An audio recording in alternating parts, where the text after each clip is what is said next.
This episode brought to you by YouTube Reactions to YouTube. Haha. This is the Portal Gun Podcast.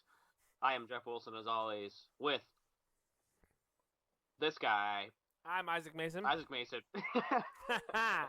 Somebody on the other end of the world is talking with us today. Welcome to episode number 8, the Ocho. Episode Ocho. I'm doing today is a special day. German way, or which way is this? I don't That's know. it. Wait, isn't this the German? German 3? This is how I say right?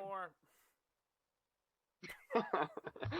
Today's a special day. Today is launch day of Solar Opposites, the new television series. Shut by up, Justin Jeff. Roiland. Listen, right now. Shut up, Jeff. Listen, this is not a Solar Opposites podcast, okay? Okay? We're not here for that. Let's talk about the juice. Yeah, we're changing formats. Oh God. We figured we'll be the first to hop on the Solar Opposites train. I don't even want to talk with you anymore. And we'll be Solar Opposites only. You can find us on solaropposites.polarsimilars.com. Solaropposites.polarsimilars.com. That's good. That's very good. Yeah, anyway, have you caught any of the new series at all, or? Honestly, I have not at all. I was tempted to watch it during my some downtime at work today, but I just was like, no, I kind of want to just wait to binge it because right now I had to I chose to rewatch the episode, the first episode, Never Ricking Morty. Never Ricking Morty, yeah. Yeah, so I chose to rewatch that instead of trying to dive into that because I really probably at the end of tonight before I fall asleep I'll binge at least 4 or 5 episodes of that. Solar Opposites. Did you watch it at all? I caught some of the first episode. I did want to also set aside a margin of time to watch all of them, so I did not watch that much yet. From what you told me, it was ruined though. Why? Tell me about your annoyance with the viewing format. Honestly, this is the first world problem. But it's about and me being trained my whole life to watch television on television live as it's airing has dealt with 4, 5, 6 minute increments of commercials, and I got so annoyed with the 90-second ads on Hulu. It was just 90 seconds, and it was every couple of minutes or whatever, however split it is. But I got annoyed with that, so I will not say that had anything to do with me stopping, but maybe I should just stop being a baby and upgrade my Hulu account. But No, I definitely feel you. But from the snippet you got, are you excited to watch more? Yeah, I do. It's very much, and it's funny. I saw an article online today that said Rick and Morty could survive without Dan Harmon. And so I don't know. That's the thing, is that the reviews are going to start coming out, and I do think they will be favored positive because the show is, from what I saw, is still really funny, still really well written. It's very well animated, extremely well animated. So, I mean, there's no reason not to love it, and especially in today's climate and today's world and whatever's happening with everything going on. Why wouldn't you love a show like that that's wacky and silly and lets you truly suspend disbelief for a minute and get away? It's literally at your fingertips. Like, it's literally right there. All 8 episodes, you can binge them, be done with it. Right. And it's not, like I said, this is not something that was thrown off the cuff. We talked about it a little bit earlier when we saw the announcement, the trailer. This has been planned for a couple of years. So it's out there, and the world is going to react to it very soon. And I will be reacting to it very soon. We will be doing probably a show segment or something about it, right? Yeah, definitely. Talk about it. Be a good subplot narrative of branching off into what we're talking about. But I don't know. We would do the world a disservice if we didn't talk about it. So that's how I see it. If you I don't know. Since neither of us have watched the series, would you rather us talk about it episode per episode, or both binge it? because we can control our consumption right now. We can, but also due to if this is a viewer subject interest show, then obviously people tuning in may expect us to have already watched all of it. So I don't know. It's kind of we could take a creatively measured approach to it, but consuming this content in the way that we talk about it is interesting to be like, how do I want to watch it? I'm not gonna lie. If it's all available, I will want to watch it as much as I can right there. Yeah, and then, I do binge like, it and then talk about it. yeah, I do like the Welcome idea of to it. Solar Opposites, 2020, talking yeah, polar similars. talking oppositely about similarities that we have. Yep. But in today's world, I mean, I love episodic. I love waiting every week to anticipate what's going on, like we're doing with Rick and Morty, which is interesting because talk about actual opposites. We really do have both sides of the spectrum at our fingertips. We have the episodic Rick and Morty that's airing every week, and then we have Solar Opposites that's literally available for our consumption any minute. Yeah, whenever you want to watch it, whenever you can fit it in. Yeah, so I'm going to want to watch it, and I'll probably get through it very quickly. It's only I think they're only even 20 minutes each, so it's a fairly short. Yeah, you can digest it pretty quickly and actually reconsume it too to your heart's extent. Yeah, so yeah, I'll definitely check it out, and then we'll talk about it at a future date. It does look great. It does look interesting. It's got a good premise. It's not too eerily similar. Some of the joke, like I said, some of the humor you could definitely tell was taken from. Obviously, it's not even taken. It's Roiland, like when it's just who they are as people. It's not like we're not gonna see their personal flavor. And as much shade as that headline title said can survive without Dan Harmon, you have to acknowledge the creative extent to which that pie chart is split between whose idea is whose.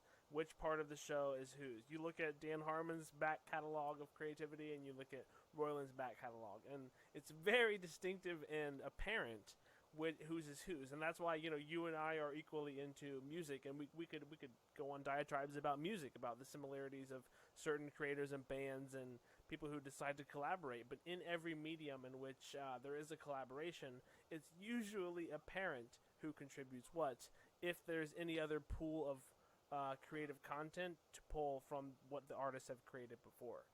So that's why I'm so excited to watch this, because I think Roiland took his creative differences in a direction which was profitable for him, and that just happened to be an avenue with Hulu where he could have a different animation team on, basically if he wanted to, theoretically, Solar Opposites could be a throwaway show for all the content that didn't roll into Rick and Morty with different overlays to it. Yeah. But that's enough of this shit. This isn't a goddamn Solar Opposites podcast. That's okay. You are correct. You are absolutely correct. We're here to talk about Never Ricking Morty. Yes. Yeah. So let's just dive right in. In terms of news and updates in the world of Rick and Morty, there hasn't really been anything. There have been some new merchandise coming out because of the new episode airing last Sunday. Okay. So that's pretty much the only thing that's updated. So season 4, episode 6, Never Ricking Morty, is a play on the movie Never Ending Story. Okay. Which I didn't put together until very recently. Written by Jeff Loveness, who wrote, I believe, 4 or 5 episodes for this season of Rick and Morty. He's got like the next 3 in a row that are going to be airing. Any previous ones we're familiar with? He did he did episode 5, which is the last episode we saw before the break of season 4. That makes me happy. So there's continuity between the director, the episodic direction. Yeah, so he had tweeted about it a while ago and said, hey, I wrote 5 episodes for Rick and Morty, and he showed like a picture of the scripts. It's really cool. If we can find it and throw that up there, it's really cool. And he tweeted like back in like September, said, hey, today's my last day at Rick and Morty. Had a great time. The creators are awesome. I wrote 5 episodes. And yeah, the next, I think 3 or 4 in a row are going to be written by him. Another cool thing that was with Jeff Loveness is that he recently got confirmed to be a writer for the next Ant-Man movie, Ant-Man 3. Okay.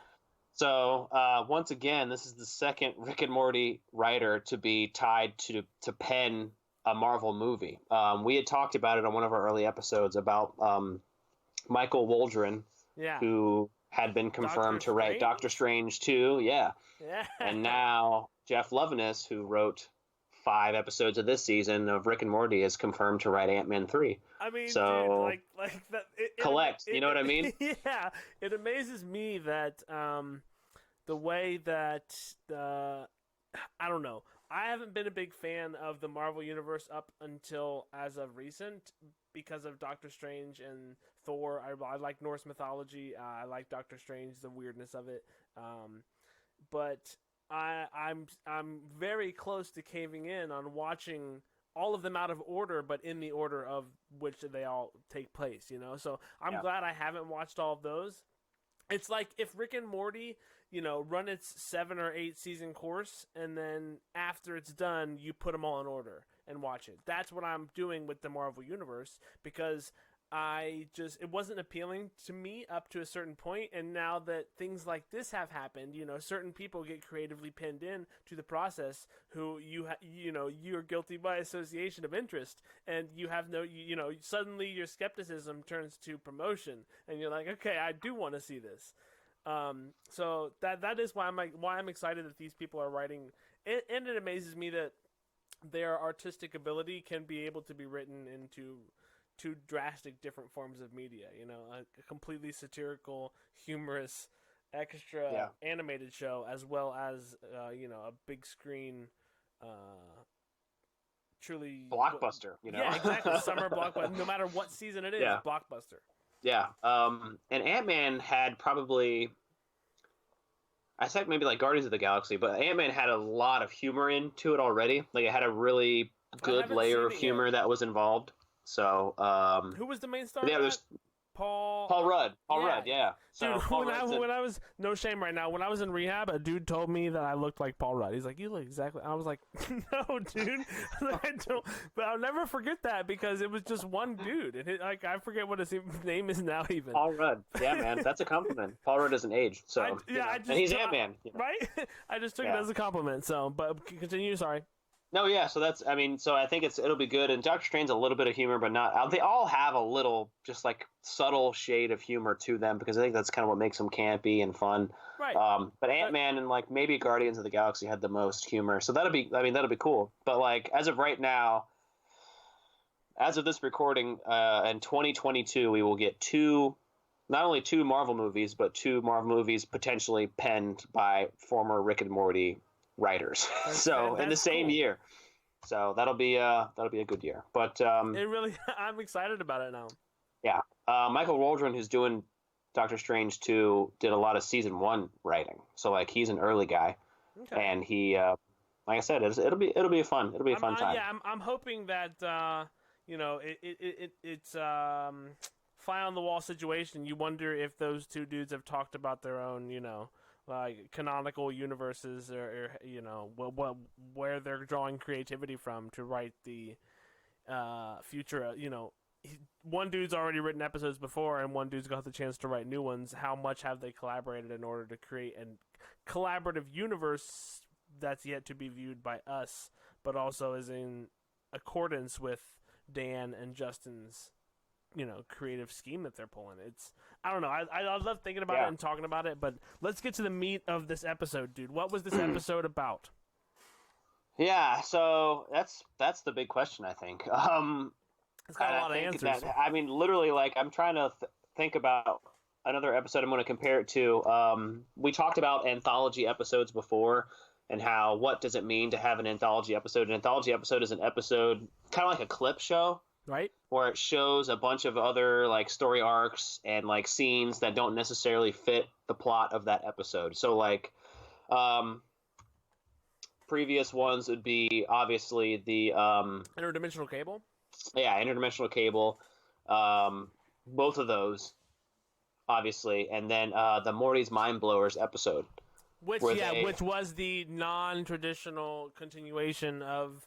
interdimensional cable, and that's what interests me. Is I wonder if that's Dan or Justin choosing to bring across these subjective episodes, but not naming them in sequential order, or just basically telling the viewer like, hey, these are a bunch of random ideas put together in a slew of some kind of loose narrative, but it's up to you to decide, and it's up for me to name it.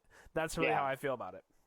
Yeah, exactly. And I think the fun fact about this episode is that it is the first anthology episode to not air as the 8th episode of its season. So both Interdimensional Cables and the Morty's Mind Blower episodes were episode 8 of their respective seasons. Didn't realize that. Yeah. So this episode, which is another anthology or clip style show, is episode 6 of its season. But I would arguably say that this one goes deeper narratively. Oh, totally. Yeah, 100%. Yeah, instead of a clip show. Yeah. Absolutely. But I think it referenced it at least twice. I think Rick referenced Interdimensional Cable at least twice in the episode. Yeah, because I think they know this is the anthology episode, and I don't know if it was planned for them to have them released as the 8th episode in their season, but they were coincidentally all the 8th episode of their respective seasons, except for this one. This one's episode 6. So it's really interesting that they went and did something like that. And I think in terms of like what the episode means for the story, I think this is the most Rick and Morty episode of Rick and Morty.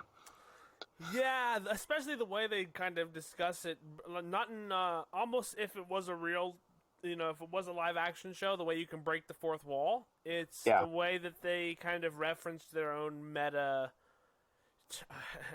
endeavor of the way that the show is plotted out.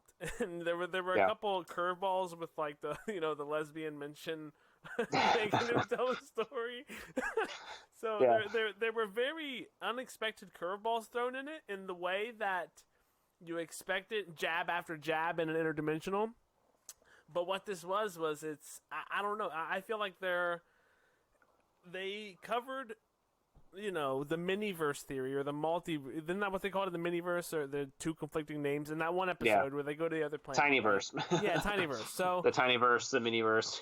But what this seems like to me is, I believe that artists create art that is reflective of their ideology. So in my mind, this is either Justin or Dan saying, exploring that avenue of complete simulation theory instead of, evolution or Big Bang or whatever, and especially Jesus saving them and stuff, the backdrop, like there's some really fucking awesome points that are made about the obedience or adoration that people pay to certain idols. Yeah. And in the story, they explore that in also a way that makes you come around and be like, oh, I get why this is funny, but I also get why this is serious. But I have a question for you. Were you and this is a personal question, because I know that you are personally invested in the character of Birdman. Yep. Were you disappointed with his feature in this episode, that it was just merely a dream, merely a phase image of the train? I just firmly believe once again that I got goofed, and everyone in America got goofed, because it is the most Rick and Morty attribute for them to play every epic scene that was released in that trailer, not only in this first episode, but for it to potentially mean nothing. Yep. So it is super so Rick and Morty. PR move, yeah. Yeah, it is so Rick and Morty to be like, here's all this epic stuff coming this season. The Phoenix person is coming out. We get Tammy in summer. We get Dark Mr. Poopy Butthole. And then now it's sham. It's all, you were led to believe this big arc was happening of evil Morty and the whole army of everybody. There's the picture. We speculated about it already in an episode. Oh my god, we talked about it so much. This is gonna be the last episode. There's no way this is gonna happen early on. Like in the past, they've shown epic clips like this. It's gonna go in the last couple episodes. It's gonna be this big thing. I love it. I love being totally wrong. And there it is. And that's how they keep us on our toes. Like I said, this is the most Rick and Morty thing they've ever done Yeah. is to put all the to seemingly not only think of something that epic and crazy, but to put it all in the trailer and say this is it. This is what's supposed to grab people for season 4, and all gone in the first episode. And because of the story, it could potentially be nothing, or it could be like it could not mean anything for this. That was gonna be my follow-up question. You know, what do you think in this story has continuity going forward? So that's another thing I thought about a lot after watching it. Is I think it's going to probably come back. Like I feel like a lot of those plot points are going to come back later on, just because there's no way they can, like I said, do all that stuff and lead us on like that for nothing. So I think they are going to come back around at some point. At least some of them. Like we have to. They can't not, put light on Phoenix Person. Right, yeah, and put more to that story. But this was a perfect opportunity to include him, but not make it permanent. You know, like that is, in my opinion, the best creative way in a subjective show like this to explore your narrative without it being permanent. You know, like Grey's Anatomy, NCIS, different kinds of popular shows have these episodic. You know, like the X-Files is what is it? The Twilight Zone is my favorite instance of it. It's like it's a series that is non-episodic, but it all exists in this weird universe where like weird stuff happens. And as you know, I feel like either Justin or Dan or them combined are exploring this kind of possibility of a canonical Rick and Morty universe existing. There's continuity, but there's not. There's exploration. There's finality. There's also suspension. There's resolution. There's all of these things that you want out of an entertaining flick. And the fact that they can pack it to you like this as we view it, I feel like a dummy, bro. I didn't see it coming. I feel like a straight up dummy. Yeah. Like I said, it's I think everybody in the world who really dives into this stuff called the same thing. They called out the same predictions and said, "Hey, this is what I think is going to happen." This is a serious 4th episode. This trailer is really epic, and this, and then just clown it's it. Literally just that same episode scene. 6. Rick calls on Jesus to save him, and it works. You could have never predicted that out of a Rick and Morty narrative. Yeah, and I think that also is, like I said, is kind of a calling card for the show. Is that we have all these epic moments, but one moment we didn't include in the trailer that's going to really blow your mind is actually Jesus coming back to save the day. Straight up. So, I don't know. I loved it though. I thought it was great. I thought it was really well done, really well written. I liked it. I liked it even more the second time I watched it, to be honest. Yeah, I would say also, the second time I really know it's really well directed. Erica Hayes directed it. She has for a while now been involved in the art department for previous Rick and Morty episodes. She also did work on BoJack Horseman and Solar Opposites. You haven't watched BoJack yet, have you? So no, I haven't. Yeah, you got to check it out, dude. Yeah. And my girl hasn't either. And like, it's, dude, you got to watch it ASAP. Yeah. So Erica did some work on that, and she had actually directed the first episode of season 4, Edge of Tomorty. Rick Die Repeat, which is what that one was called. So she's directed one episode before, and now this is her second episode directing. And like I said, you really appreciate. Oh my gosh! I just realized Rick Die Repeat was like in the same accordance as this episode. Like that was the play off of that Tom Cruise movie, Live Die Repeat, which is a sci-fi narrative of those things happening over and over again in like simultaneous experiences. That dude. Yeah. I'm done, bro. So there you go. Yeah. So like, that's what eats me up, dude. Like this silly ass show just has so much to consume and like speculate about, and that just tickles me, man. The same way that you explore whatever medium you want.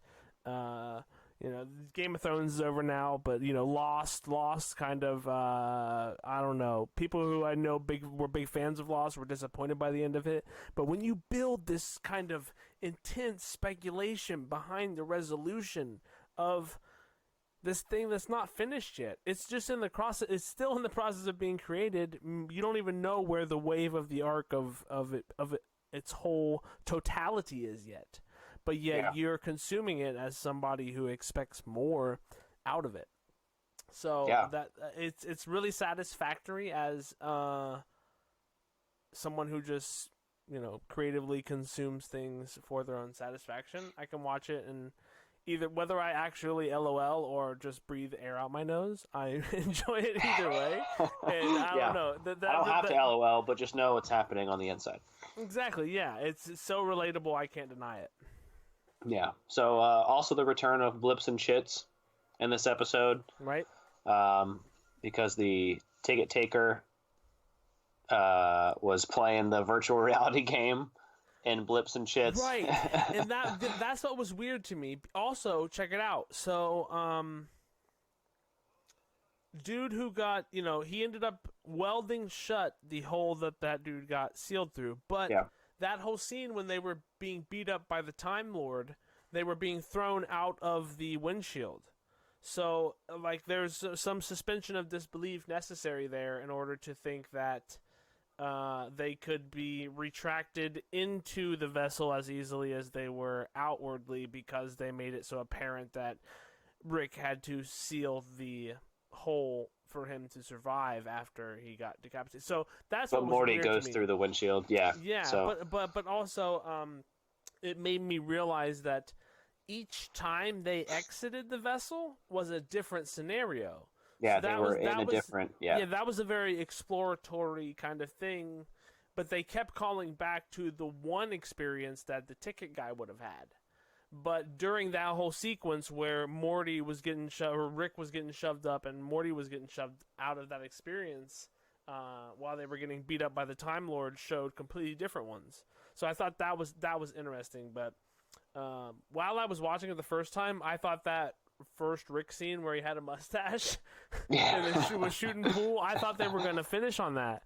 But then Morty came in looking haggard, and I was like, I've never seen Morty portrayed more as like a Last of Us kind of just dragging Tomb Raider character, just like totally beady-eyed.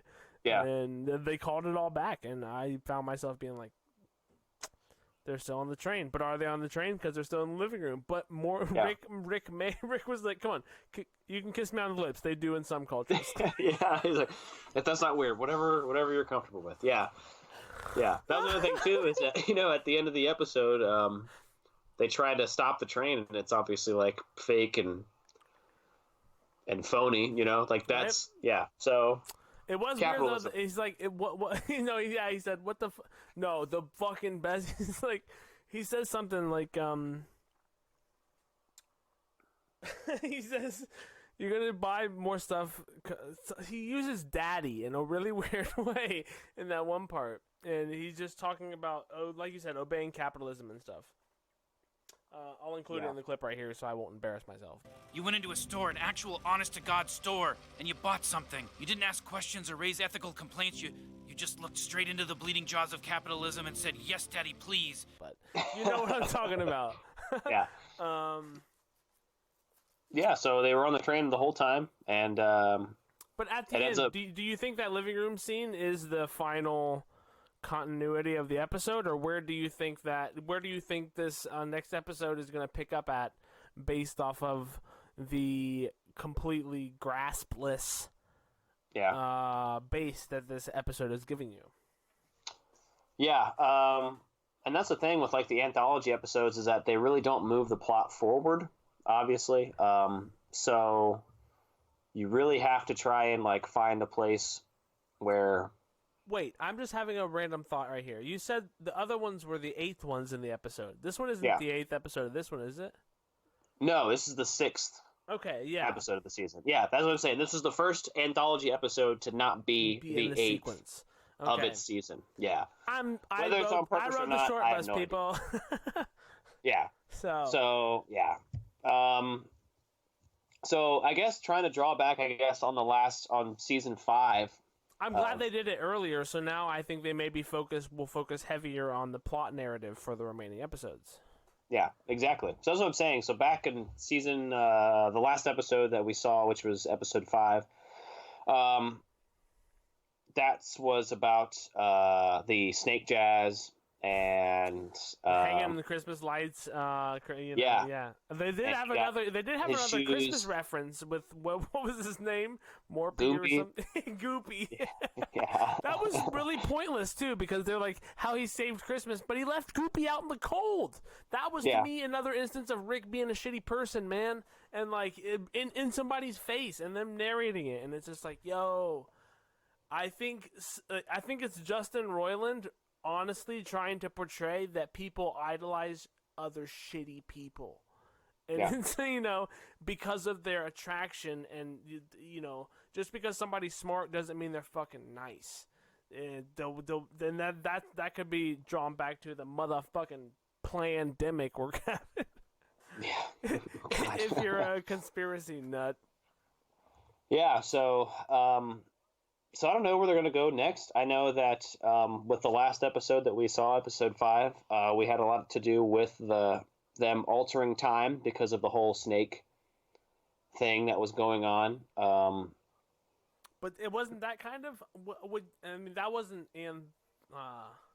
So where did that episode end up at? Just like. Well, that's when they actually made it. They actually fixed everything and they made it back, and that's when Jerry fell off the roof. And they go inside because it's a Christmas episode. They just go inside. And the post-credit scene is when they finished and they travel to the Snake Planet. And Rick punches Morty in the eye while yelling at him to stay in the car next time. Right. Because that loops back to when Morty has a black eye. Yeah. In the beginning of the episode, no one knows why. That's because before they actually went out. Yeah. So. I don't like it, man. You're playing with us, and I don't like it. I don't. Yeah. I literally can't follow the narrative because I don't know what to believe episodically as it's been presented to me. Yeah. But that makes that draws the suspense for why I want the next episode so much. Yeah, that's true. So I mean, I didn't see a preview for the next episode either. So the end of the episode, I think, was that I'll pull it up right now. One of the stills you sent me. Like you go buy the box train. Yeah. It was like including all of the vignettes, Yeah. Jesus. Storytrain.com. I went to it. I was going to when I watched it. Yeah. It's literally just it redirects you to rickandmorty.com. I figured it would. Yeah. I think there were previous iterances of them advertising. Like I think the door one, did the door guy, or maybe the personal space guy. There was definitely. Episodes where they listed a website to go to, and you could go to it, and it was super weird. But now they're just strictly promotion. Yeah, I mean it works. Like I said, it's literally funny. looks. Yeah. I'm glad they bothered to register those domains in order for that unique experience. Yeah. I never got that with Game of Thrones or anything. Breaking Bad, Yeah, they're doing something different out here. So, amen for that. But yeah, we need it. Yeah, exactly. So. My overall great episode. I'm glad that on a scale of for the remainder of the season, I'm going to ask you on a scale of 0 to 10, what would you rate this episode? Probably like a 7. Okay, that's fair. I think it's better than like a 50%. It's not a perfect 10 in my eyes. I'm going to say 6. Just because I'm still confused on the overall. It didn't give me any more actual confirmation of what I know about Rick and Morty. I remember just watching it and like as it's unfolding, I'm like trying to guess what's going to happen, and I have no freaking idea. Did it fall apart? Okay, let me ask you: did it fall apart for you at the same part it fell apart for me when when Rick recognized Morty feeling his boobs? That's when the episode like deflated for me in a way that I was like, oh, this isn't what I thought it was gonna be. Yeah. When was that moment for you in the episode? Well, really when they cut the guy in half, they cut the ticket guy in half, and then that's like I said, it flashes back to Blips and Chits, and it shows him in the simulator game. He takes his hat off, and then he's still bleeding. Right. Yeah. And then like it shows the guy who's on the couch like smoking that weird like. Yeah, and he's like, well, we exist because tattoo. Yeah, that's actually, I think, a deep like nod to like Buddhism or Hinduism, different kinds of ideologies that are like but also he only existed because dude was existing. But then Morty was the one who shot him, and Rick was like, "Do you feel better now?" Yeah, he's like, he was suffering. As it's going on, they're doing like all of the typical like story arcs. I'm like, okay, I think I know what they're doing here. And then Jesus got involved, and I'm like, all right, now I really don't know what the hell's going on. So like once again, I don't know of another show that does that to you. You know, really makes you can take think, it off like that. On that level, like I have no idea where this is going to head. So it's typical, like I said, typical Rick and Morty fashion. Other episodes that like would do that to you. I think a lot of them would be anything in the first season could probably do that to you if you just watched it without watching anything else. Right. Definitely would be like, what the hell is going on? Especially from jump with the anus seeds in the first episode. Yeah, exactly. That's already just like what is happening the most, yeah. But no, I don't know. The more unclear it is, the funnier. Calculatedly, in a calculated manner, they gave me what I expected, but also with enough surprise that I wanted, and now I'm satisfactorily left with a palate that is watering for whatever next episode is. And that's a very romantic way to put, to put the expectation for a series episode. But this is kind of, okay. If you work a boring ass 9 to 5 and waste your life away, even if you work more than a 9 to 5 and you work 80 hours a week and you have nothing to live for, if you find anything to live for, if it's albums or music or anything, live for something that you can consume, because at the end of the day, with whatever time you have left over to consume this content, do it in something that you see fit, that you will, I don't know. If you watch The Walking Dead, it sucks to be you, because that shit just wasn't that's it. That's the end of the quote. As I digress, life is uncertain right now in these dramatic times, so leaning on these creative pillars really can come through as a satisfactory fulfillment for the biding of your time. You get invested in these narratives the same way you do with a book, with music, and these things. So explore these things with that suspended disbelief, and know that it should pay off in the end. And even if it doesn't, guess what? It's a fucking fictional story. It really doesn't matter if it really isn't real, but get yourself excited as if it were. If it's not satisfactory, maybe wait until next week. And then come back exactly. around, yeah. so. If you didn't like this one, it will pay off. Yeah, but I'm really stoked. I'm glad it's back. Sucks it's only gonna be 5 episodes, and then you really don't know.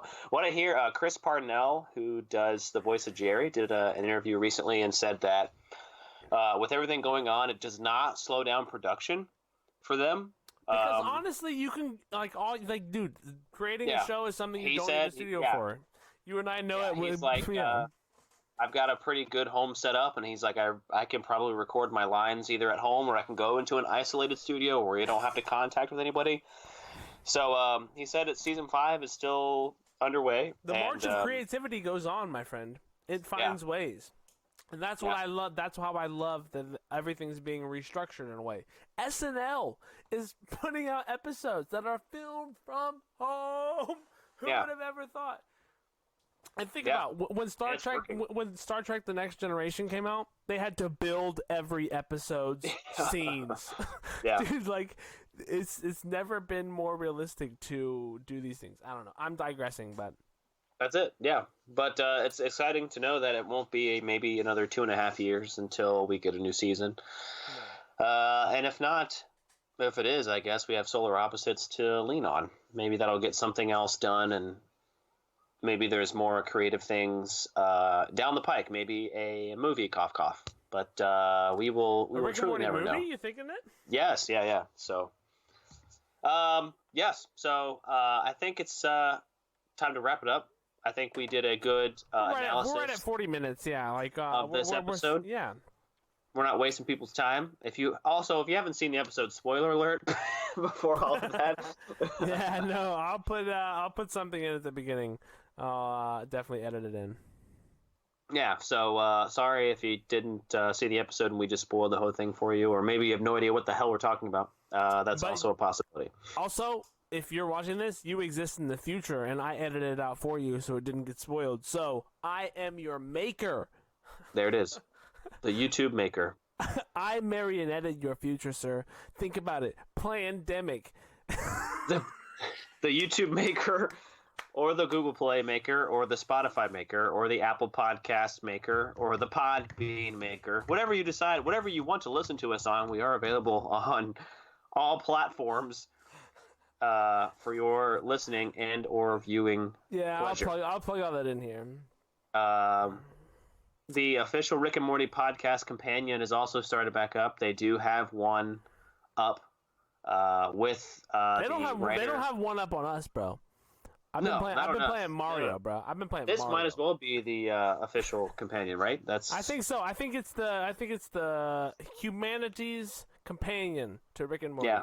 Yes. So you can check that out, and also all the other Rick and Morty podcasters out there who are doing the Lord's work. Interdimensional RSS, the Squanch, fill me in. Rick and Morty Minute. Rick Explained is another good one too that's out there. They're all out there doing it for the people, just doing it for the brand, just doing it for what they love to do. The same thing we love to do, which is to indulge in this extremely creative choice of medium that we sometimes have to argue over. But that about wraps it up for us here at Portal Gun Podcast. We will see you next time. We could talk about how ridiculous this show is on the next episode. We will. Can't wait. Guarantee As always, I am Jeff Wilson. I'm Isaac Mason. And see you in the next dimension.